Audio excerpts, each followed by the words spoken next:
मी रोहिणी आज इथं तुम्हाला दाखवणार आहे उरलेल्या वरणाची आपण एक चांगलं आमटी कशी करू शकतो चाकवत घालून।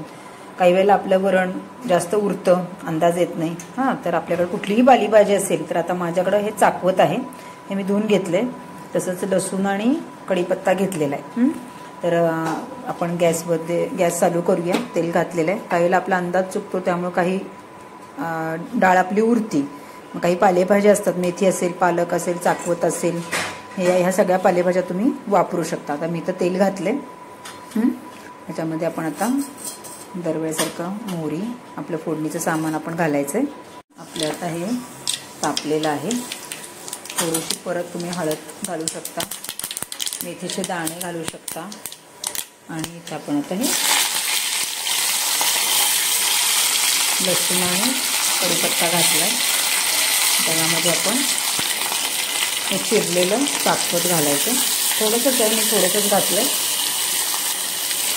तुमच्याकडे खूप जास्त प्रमाणात असेल तर जास्त प्रमाणात घालू शकता। थोडंसं वरण आणि त्या पालेभाजीचा अंदाज घेऊन घालायचं। थोडंसं परतवल्यानंतर खूप उशीर परतवायचं नाही, मग त्याचा हिरवा रंग जातो। तर ह्यामध्ये आपण रेग्युलर आमटीला तिखट घालतो तसं तुमच्या तिखटाप्रमाणे तुम्ही तिखट घालू शकता।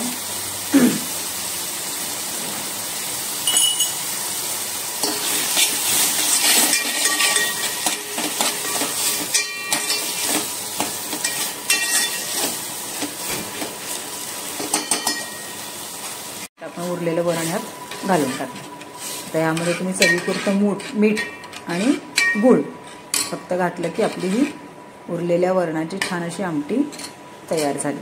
छान लागतं, टेस्ट खूप छान येते। वाटलं तर चिंच पण घालू शकता, पण गूळ घालणं गरजेचं आहे।